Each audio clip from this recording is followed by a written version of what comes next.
निर्मला देवी और राधे श्याम जी के 2 बेटे थे, सौरभ और गौरव।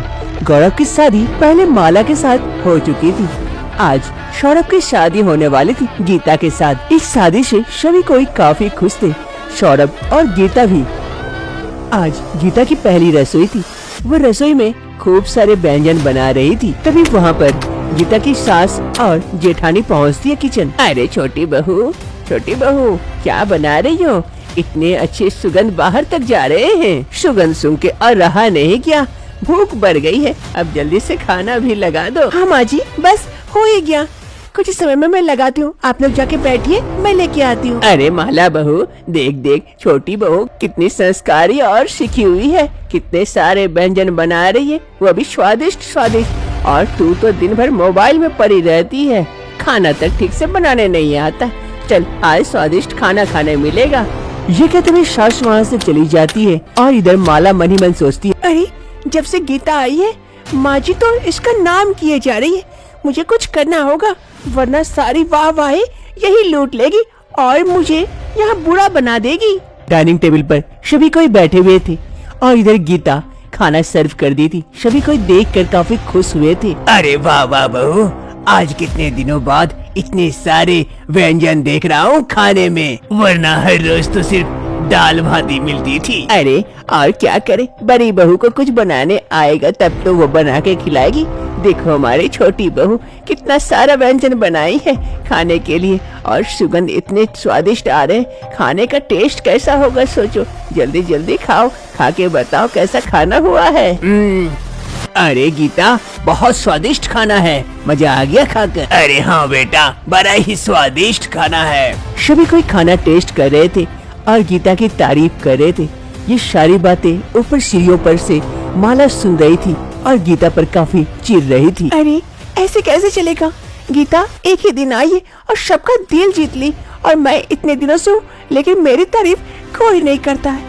नहीं, कुछ तो करना पड़ेगा इस गीता का।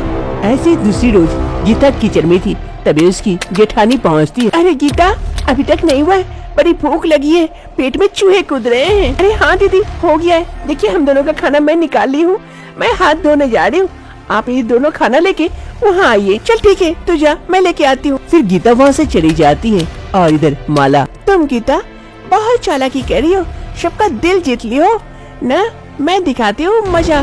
माला अपने पास से एक बोतल निकालती है। अपना मजा आएगा, ये दवाई कैसे काम करता है, मैं जल्दी से मिला देती हूँ गीता के खाने में ये दवाई। फिर माला उस बोतल से एक खाने में वो दवाई मिला देती है और लेके चली जाती है। वो खाना खाने के बाद गीता का पेट खराब हो जाता है। वो कई बार बाथरूम जा चुकी थी। अरे मेरा पेट खराब कैसे हो गया, पेट भी काफी दुख रहा है। गीता कमरे में ही थी, तभी उसकी सास वहाँ पहुँचती है। अरे छोटी बहू क्या हो गया, आज कमरे से बाहर नहीं आई है?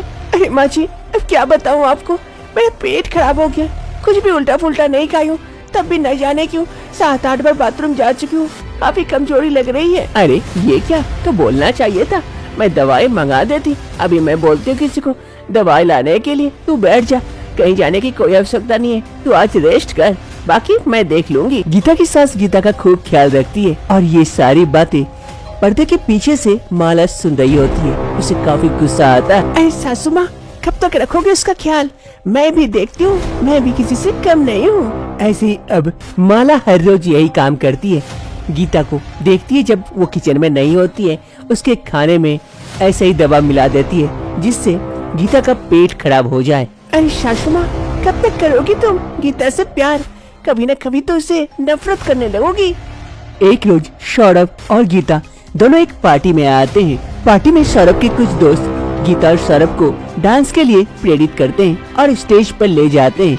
वहाँ सभी कोई डांस करते हैं, लेकिन अचानक से गीता को शौच हो जाती है क्योंकि उसका पेट खराब था। गीता खुद में खूब इनकम्फर्टेबल फील करती है और वहाँ से आ जाती है। तभी सौरभ भी गीता को देखकर जल्दी से गीता के पास आता है। अरे गीता, क्या हो गया, तुम वहाँ से क्यों आ गई? सभी कोई काफी एंजॉय कर रहे थे और तुम इधर आ गई, अच्छा नहीं लगा क्या वहाँ? नहीं जी, ऐसी कोई बात नहीं है, वो थोड़ी सी मुझे दिक्कत हो गई थी, कुछ इमरजेंसी आ गई है, मैं घर चलती हूँ, आपके बॉस का पार्टी है, आप यहाँ पे रहिए, नहीं तो बॉस बुरा मान जाएंगे। मैं घर जाती हूँ। नहीं नहीं, चलो मैं तुम्हें छोड़ के आता हूँ। अरे नहीं जी, आप यहाँ रहिए, मैं जा सकती हूँ। अभी ज्यादा देर भी नहीं हुई है, गाड़ी भी मिल जाएगी। चलो ठीक है, ध्यान से जाना और जाकर मुझे फोन करना। ये कहते हुए गीता वहाँ से चली जाती है और इधर सौरभ पार्टी में शामिल हो जाता है। गीता घर की लौट रही होती है, उसे काफी अनकंफर्टेबल फील होता है।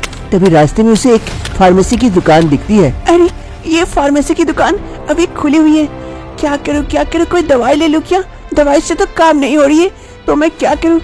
अरे हाँ, अगर बच्चे जैसे हगिस पहनते वैसे मैं अगर एक हगिस ले लूँ तो हगिस पैंट पहनने से मेरे शौच होने से भी कोई दिक्कत नहीं होगी। अभी जब तक चले इसी से काम चलाती हूँ, जल्दी से जाके एक हगिस पैंट ले आती हूँ। फिर गीता जल्दी से फार्मेसी के अंदर जाती है और एक हगिस लेकर आ जाती है और उसे लेकर घर की ओर चल देती है। दूसरी रोज गीता कमरे में थी, वो हगिस के पैकेट में से एक पैंट निकालती है। अरे जल्दी से जाके चेंज कर लेती हूँ ताकि किसी को पता न चले, वरना मेरा मजाक उड़ाएंगे सब। इतना कहते कहते ही गीता की जेठानी वहाँ पहुँच जाती है। अरे गीता, क्या कर रही हो? गीता जल्दी से अपना पैंट छुपा लेती है पीछे, लेकिन गीता की जेठानी ये देख लेती है। अरे दीदी आइए बैठिए ना, मैं 1 मिनट में आती हूँ वॉशरूम से। गीता जल्दी से वॉशरूम की ओर चली जाती है और उसकी जेठानी जाकर कमरे में बैठती है। अरे गीता, कितना भी छुपाओ पता तो चल ही जाता है, तुम हगिस पैंट यूज कर रही हो क्योंकि तुम्हारा शौच नहीं रुक रहा है, क्योंकि मैं रुकने नहीं दे रही हूँ ना, तब तक छुपाओगी, आज से तुम्हारा भांडा फूट ही जाएगा। गीता सबके लिए खाना परोस दी थी। परिवार के सभी जन खाना खा रहे थे और सभी गीता की तारीफ भी कर रहे थे। गीता इससे काफी खुश थी, लेकिन गीता की जेठानी को ये पसंद नहीं था। वो जल्दी से वहाँ पहुँच जाती है। अरे आप लोगों को पता है क्या, एक नया चीज जो गीता कर रही है? क्या ऐसा क्या बात है जो गीता मुझसे नहीं कही? अरे हाँ बहू, क्या बात है गीता बहू जो तुम मुझसे छुपा रही हो? नहीं माँ जी, ऐसी तो कोई बात नहीं है जो मैं आप लोगों से छुपाऊंगी। नहीं पता दीदी क्या कहना चाहती है। अरे थोड़ा धैर्य रखिए, मैं बताती हूँ ना। गीता घर में हगिस पैंट पहनती है, जैसे बच्चे पहनते हैं ना, शौच हो जाने पर वैसा ही पहनती है, बच्चों जैसा। अपने शौच को कंट्रोल नहीं कर पाती है ना, इसीलिए हगिस पैंट पहनती है। क्या ये क्या कह रही हो भाभी? गीता ने मुझसे नहीं कहा इस बारे में। अरे हाँ बहू, कोई दिक्कत थी तो मुझसे कहती, मैं उसका सोल्यूशन निकालती। अचानक से हगिस पैंट पहनने की क्या आवश्यकता पड़ गई? ऐसा क्या हो गया जो तू अपने शौच को कंट्रोल नहीं कर पा रही है? सभी कोई गीता से प्रश्न करने लगते हैं। तभी माला वहाँ से चली जाती है खुश होकर। ऐसे ही दूसरी रोज माला किचन में थी, 2 प्लेट खाना लगा हुआ था, वो एक प्लेट में कुछ डाल रही थी। तभी वहाँ से उसके ससुर जी राधेश्याम जी किचन पहुँचते और ये सारी चीजें देख लेते हैं। अरे ये क्या, बड़ी बहू कुछ डाल रही है खाने में? इसका मतलब ये तो नहीं कि बड़ी बहू छोटी बहू से जेलसी करके उसके खाने में कुछ ऐसा मिला देती है जिस कारण छोटी बहू का शौच होता है? अरे नहीं नहीं, मुझे जल्दी से भाग्यवान को ये सारी बातें बताना होगा, अभी बताता हूँ। राधेश्याम जी जल्दी से वहाँ से चले जाते हैं और इधर माला खुशी खुशी गीता के खाने में वो दवाई मिला देती है जिससे उसकी शौच नहीं रुकती। अरे गीता चिंता मत कर, आज भी तेरा शौच नहीं रुकेगा। निर्मला देवी हॉल में ही खड़ी थी। राधेश्याम जी जल्दी से निर्मला देवी के पास आता है। अरे भाग्यवान, सुनो एक जरूरी बात है। अरे हाँ कहिए ना, क्या बात है? इतनी हड़बड़ी में क्यों हैं आप? अरे भाग्यवान, मैं अभी किचन गया था, वहाँ देखा बड़ी बहू छोटी बहू की थाली में कुछ मिला रही है खाने में। मुझे लगता है बड़ी बहू कुछ मिला देती है जिस कारण छोटी बहू का शौच नहीं रुकता है, तुम जरा ध्यान दो इस बारे में। ये कहते हुए राधेश्याम जी वहाँ से चले जाते हैं। अरे तो ये बात है, बड़ी बहू ही कुछ मिलाती है छोटी बहू के खाने में, खुद तो खाना बना नहीं सकती अच्छा वाला, और छोटी बहू बनाती है तो उसे जेलसी हो रही है। रुक मैं दिखाती हूँ। सास वहीं पे खड़ी रहती है। तभी माला आती है 2 प्लेट खाना लेकर। अरे बहू 2 प्लेट खाना, तुम लोग खाना नहीं खाई अभी तक? नहीं माँ जी, हम लोग दोनों का है, गीता और मेरा।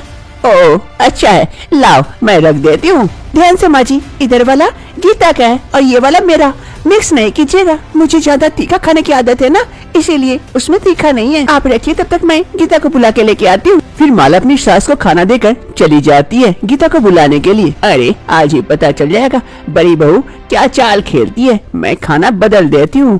फिर सास निर्मला देवी गीता और माला के खाना को अदला बदली कर देती है।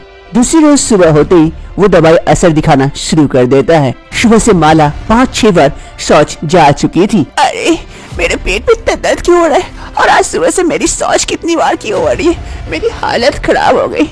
अब मैं क्या करूं, कहीं गलती से वो दवाई गीता की जगह मैं अपने प्लेट में तो नहीं डाल दी। अरे जल्दी से आती हूँ, बड़ी जोर की शौच लगी है। माला जल्दी से शौच के लिए भागती है। तभी वहाँ पर उसकी सास निर्मला देवी कमरे में आती है। अरे बड़ी बहू कहाँ हो, दिख नहीं रही हो। अरे माँ जी आई। माला वॉशरूम से बाहर निकलती है। उसकी हालत काफी गंभीर हो चुकी थी, चलने फिरने के लायक नहीं बची थी, इतनी कमजोर हो चुकी थी। अरे बहू क्या हो गया, ऐसी हालत कैसे हो गई तेरी। अरे नहीं पता माँ जी क्या हो गया, सुबह से कितनी बार शौच जा चुकी हूँ, मेरा तो एनर्जी नहीं है, अब लगता है मैं गिर पड़ूंगी। अब पता चला दूसरे का बुरा चाहने से क्या होता है। हर रोज तो तू गीता के खाने में जो दवाई मिलाती थी, जिस कारण उसका शौच होता था, हमें पता चला, इसीलिए तो कल तेरा खाना मैं अदला बदली कर दी। अब दिखा कैसा होता होगा छोटी बहू को। तुझे थोड़ी सी शर्म तक नहीं आई ऐसा करने में। खुद खाना नहीं बना सकती है, दिन भर मोबाइल लेके पड़ी रहती है, और वो अगर अच्छा खाना बनाती है तो तू उस पे जेलसी करके उसके खाने में तू ये वाला दवाई मिलाती थी जिससे उसके शौच हो। ची बहू, मैं कभी भी ऐसा नहीं सोची थी कि तू इतनी गंदे स्वभाव की है। अरे माँ जी मुझे माफ कर दीजिए, मुझसे बहुत बड़ी गलती हो गई। आप लोग जब उसका तारीफ करते थे तो मुझसे बर्दाश्त नहीं होता था, इसीलिए मैंने ये कदम उठाया। मुझसे बहुत बड़ी गलती हो गई, मुझे ऐसा नहीं करना चाहिए था। माँ जी मुझे माफ कर दीजिए, आज के बाद मैं कभी ऐसा नहीं करूँगी। अब मुझे पता चला कि सच में कितनी दिक्कत होती है। सास निर्मला देवी गुस्साते हुए वहाँ से चली जाती है, और इधर माला को अपनी गलती का रियलाइज होता है कि वो कितनी बड़ी गलती कर रही थी। अब से माला सुधर जाती है और गीता के साथ कोई भी ऐसा बर्ताव नहीं करती है। अब सभी परिवारजन खुशी खुशी आगे की जिंदगी बिताते हैं। गीता खूब अच्छा सा स्वादिष्ट खाना बनाती है, जिससे पूरे परिवारजन काफी खुश होकर खाते हैं। अरे माँ जी आप लोगों को आज एक नया सरप्राइज मिलेगा। अरे बहू कौन सा सरप्राइज, आज कुछ नया कुछ बनाई हो क्या। हाँ पापा ऐसा ही कुछ है, लेकिन मैं नहीं बनाई हूँ, दीदी बनाई है। दीदी लेके आइए जरा, काफी मेहनत से बनाई है, टेस्ट करके देखिए अच्छा लगेगा। फिर माला जाकर अपना बना हुआ खाना सबको देती है। सभी कोई उसे टेस्ट करते हैं, काफी पसंद आता है। अरे वाह बहू तुम भी तो अच्छा ही खाना बनाती हो। अरे हाँ माला तुम भी तो बहुत अच्छा खाना बनाती हो, तो पहले से क्यों नहीं बनाई। अरे चलो देर से ही भले, मिले तो अच्छा। चलो अब दोनों बहू मिलकर खूब अच्छा खाना खिलाएगी, ताकि हमारा परिवार खुशी खुशी रहे। अब से सभी कोई इस परिवार में खुशी खुशी आगे की जिंदगी बिताते हैं।